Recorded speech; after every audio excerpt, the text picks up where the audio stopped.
that, I'm going to turn it over to our President and CEO, Mr. Steve Smith, and we're going to do a dialogue of many of the questions that you guys have asked and submitted, and thank you for those questions. A lot of great questions. And Steve, we're going to start just with the first question coming in is a lot of questions around supply chain, and just can you give us an update on the supply chain? Well, Kevin, I think it's the #1 question I get when I'm walking the stores and talking to my customers is, how are we doing on supply chain? And the answer is fairly simple, but yet complicated. The simple answer is we're doing better. But the long-term answer is we're not doing nearly as good as we'd like to be able to do for our customers. And I know that our customers are not, satisfied that some of their products are missing. So let me give you some statistics. Typically, we like to service our stores through our distribution center at about a 97% fill rate. That means out of every 100 items that we get ordered in, we can get 97 of them to our stores. And the reason we pick that number is because we get trucks every day or every other day, and generally those items are coming and going, so we're not going to go too long without those items. Unfortunately, during the COVID crisis, we dropped down as low as 75% fill rate. We're back up to 85%, which is still a far cry from the 97%. Included in those items are a lot of the disinfectants, some of the paper items, although we've made a lot of progress on the paper items, some soup items, some canned items, some of the same items. Now, one thing that will help when the summer pack of canned vegetables and canned fruit comes in, that whole category will really get back in business. So some of it is timing because they pack basically vegetables and fruit once a year when the season pack comes in from North America. When those start coming in, we'll start to see that improve some. But if you want to get back to 97, I'm not sure we're going to get back there probably to the first of the year at the best. Can you elaborate a little bit on some of the measures that are being taken to alleviate some of these shortages? Gosh, we've searched high and low for particular items. For example, we sourced some South American fruit because if you think about it, South America packs their fruit 6 months away from when we pack our fruit. So we were able to bring some South American fruit in. It eats quality. I think it was measured maybe in different measurements than our English system. But again, we've gone high and low. During the meat shortage, we sourced some product that was bound for cruise ships that the cruise ship got canceled, and we brought some of those things in. So our buyers have worked really, really hard. I think one of my favorite stories is finding a hand sanitizer producer in Cleveland, Tennessee, one of our markets where we've got stores, and we've been in hand sanitizer ever since then. We found that producer. So those are just, neat stories that you find good local companies that can produce things. And a fairly recent development regarding certain aluminum items like 12-ounce cans. Can you address that? Yeah, I sure can. There has been an aluminum shortage in the country and really, I guess in the world, because I know some aluminum cans are brought in from, South America and different countries. But we've noticed it in two real main categories. Our beer category, and for example, Coors Light and Coors products are produced in a more slender can. That's been a real issue. The normal, I'll call it a little fatter cans, normal Budweiser can, Miller can, Coke can, those have seemed to be in a little better supply, but they're still short. And for example, some soft drink companies have stopped manufacturing certain flavors that weren't some of their best sellers in some of those cans. So we're seeing some of those outages. We hope as demand diminishes a little bit as summer wanes that we'll get back in business on those and be able to supply our customers with what they want. You mentioned in your comment about the meat shortage several weeks ago. One of the questions we had here from the media was just asking about how things are going with that meat shortage and how it's affecting retailers. Well, I'm proud to say that beef, pork, and poultry, we're in great shape on right now. If we remember back, one of the reasons that we were short on these products is some of the plants shut down to really do some social distancing measures. They did have some COVID outbreaks in some of those plants. They had to shut them down to sanitize them. That's pretty much back in production now. We are having some lunch meat problems, what we call packaged meat, processed meat. And that's a byproduct lingering over from the meat shortage where they couldn't get the cuts of the meat to make the lunch meat, which takes a little longer to cure and be processed. So hopefully in the not too distant future, that'll get back to a little more normalcy as well. Steve, thank you. We're going to shift topics here. Great questions on the supply chain from our media partners. This one shifts to our associates. And back when the pandemic started, 2,500 new associates to help clean, sanitize, better serve our customers during peak demand. Can you talk a little bit about the current hiring situation and what types of positions are available at Food City? Well, you know, Kevin, I got to first stop and say those 2,500 people were critical for our company really to be able to be where we are today and to get where we needed to be, you know, several months ago. Without their help and our loyal associates, we would have not done very well. But we were able to bring a lot of great people onto our company, get them part of the Food City family. And that happened in March. Now, obviously, school was out. We could utilize our young people a little bit more, and that really helped us through as well. Now, here we are, the end of July. School's getting ready to start back. So we start to have a little bit of turnover when you get into this time of year. So in fact, we are looking to hire some people now, both part-time and full-time. I know several stores have openings for meat cutters and folks to work in the seafood and meat department back there, because that's one of those departments that's really spiked in sales with people eating at home and the quality of products we've been able to have. We're also looking for front-end help, food service help in our bakery delis. And also another area that we're looking for is in our distribution center. We're looking for full-time people that want to work in our distribution center. We work that distribution center around the clock, so we've got different shifts that people can apply for. If they go to foodcity.com, they can see some of the positions that are open, and they'll stop in one of their stores and talk to a store manager. They can kind of get the right directions. So thank you, Steve. You know, another question, several questions around this about the current coin shortage and what Food City is doing to help alleviate that situation. Can you tell us a little bit about that? Yeah, I sure can. I mean, that's one that came out of left field, I think, for most retailers. We've seen a lot of left field things that have come out during this COVID crisis. But what happened is evidently months ago, the mints closed down to protect the workers in there.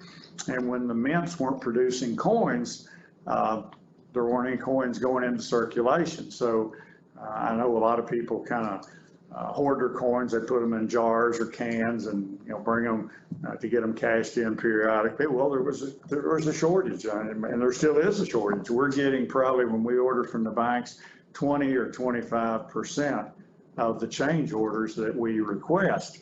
Now, we've been luckier than some of our competitors who have basically stopped giving change back and asking people to round up. We haven't had to do that yet, because we're recycling a lot of our change. And we do that through our cash cows. Those are money recyclers that we've got in the majority of our stores, where people can bring their change in, and for a small fee, we'll take all that change and we'll give them a coupon that they can get, you know, dollars and they cash that in. So we've been able to be in the change business. We've had to change some of our processes and procedures to do it, but every time you get thrown a curveball, you got to adjust and try and hit it. And our folks at store level have done a great job with that. So thank you, Steve. You know, several of our media partners have asked about the increasing number of state and local mandatory mask orders that are being implemented throughout our market area. Can you talk a little bit about Food City's company policies with regards to face mask or face coverings? Yeah, sure can, Kevin. You know, we operate presently in 4 states: Tennessee, Virginia, Kentucky, and Georgia. And obviously, 2 of those states have statewide mask mandates right now. That's Virginia and Kentucky. And in Virginia, we've been under one for, you know, a great number of weeks. And Tennessee recently has given the county mayors the ability to go county by county and enforce those. And I'm proud to say we're seeing a lot of county mayors put mask mandates in. And that's a good thing, because we have seen a spike in COVID cases throughout our market. And it's a little scary when you look at some statistics from, Ballot of Health from, the end of June to the middle of July. Their ICU beds went up tenfold that are occupied by COVID patients. And that's pretty scary. It's not a crisis mode yet, but we don't want to get there. So that's one reason that our company, along with other grocers, other discount stores, and other drugstores, have really not come together. We've done it independently, but we've decided to have a mask mandate in our stores, in our Food City stores, and our Super Dollar stores. That mandate and requirement will take effect July 23rd, which is next Thursday. And people will be required to put a face covering on when they come into our store. And the reason is because we know that face coverings are the most successful thing that we can do to get this virus slowed down. And our folks, for example, our Food City associates, have been in face coverings since May 1, when the CDC basically said, this is what we can do to be smart and slow this virus down. We mandated it, and our customers applauded us because it helped them feel safer. And I will say that it's tough, to work an 8 or 10 hour shift in our stores and have a face covering, but our Food City associates have done a great job, bearing with it. I'm proud of them, and I know they've helped save lives by doing that. So we're asking our customers now, during their 30 minutes, 45 minutes, or hour shopping experience, to put your face coverings on, help protect yourself, help protect our associates, help protect your neighbors, and help protect the economy. Because we don't want to have another economic shutdown like we had a few months ago. And we think it's a small sacrifice that folks can make to be able to keep going forward and fighting this darn virus. The end result too of wearing a face covering has some other benefits. Would you like to maybe elaborate a little bit on? Well, I mean, Kevin, I think we all realize that we need to get our kids back in school, get an education. Gosh, we want to see high school football, college football. That may sound trivial to some, but it's an important part of our culture in the United States. And we want things to get back to normal. Well, they don't get back to normal if we don't start one step at a time. That's a good step to take. You mentioned in your comments about effective July 23rd. Yeah. Why wait till July 23rd to have a mask mandate? It's a fair question. Number one, we want to make sure that we've got our safety managers that are going to be in the front of our stores properly trained, properly educated on some exemptions that may exist out there for people with medical conditions, et cetera.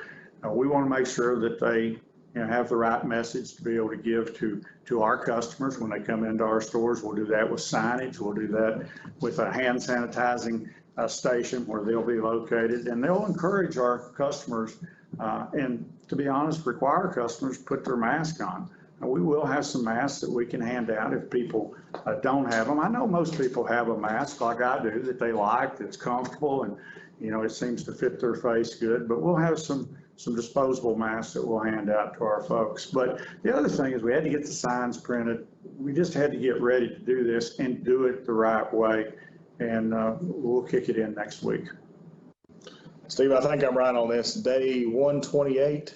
Yeah. Day 128 Yep. Of the COVID pandemic. And I've heard you say it many times in these conferences and in meetings. The safety of our valued customers, our dedicated team of associates is our top priority. Can you talk a little bit about other safety measures that are currently in effect?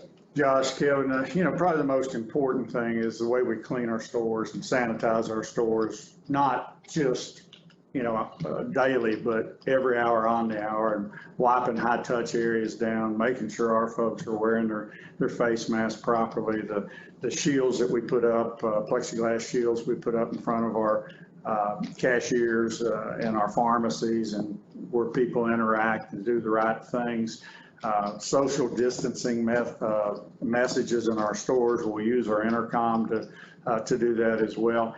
Again, we want all our folks, we want our associates to be safe, our customers to be safe, our vendors that work our stores to be safe, and we want to get back to normal as much as anybody does. It's an inconvenience for everybody, but if we'll all work together, 6 feet apart, we can get through this.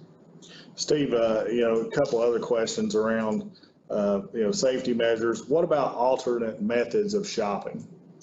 Yeah, there are. You can certainly go online, and you can do curbside pickup, you can do home delivery. We've seen that business go up, 500, 600, 700% during this situation.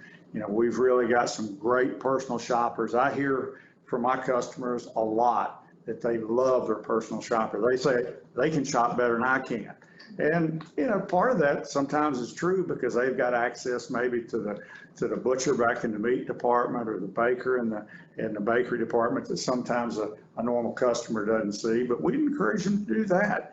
And again, if somebody has a passion that they don't want to wear a face covering, let somebody else shop for them, or let them do their online shopping and pick it up at the curb and keep people safe. Steve, any final comments for our customers, for our associates that you'd like to leave? I'll just tell our customers that they can rest assured that we're going to work as hard as we can to serve them, to source the product that they want and they expect us to have, to keep our prices as low as we possibly can during this, and to make sure that our team of dedicated associates are there to serve them.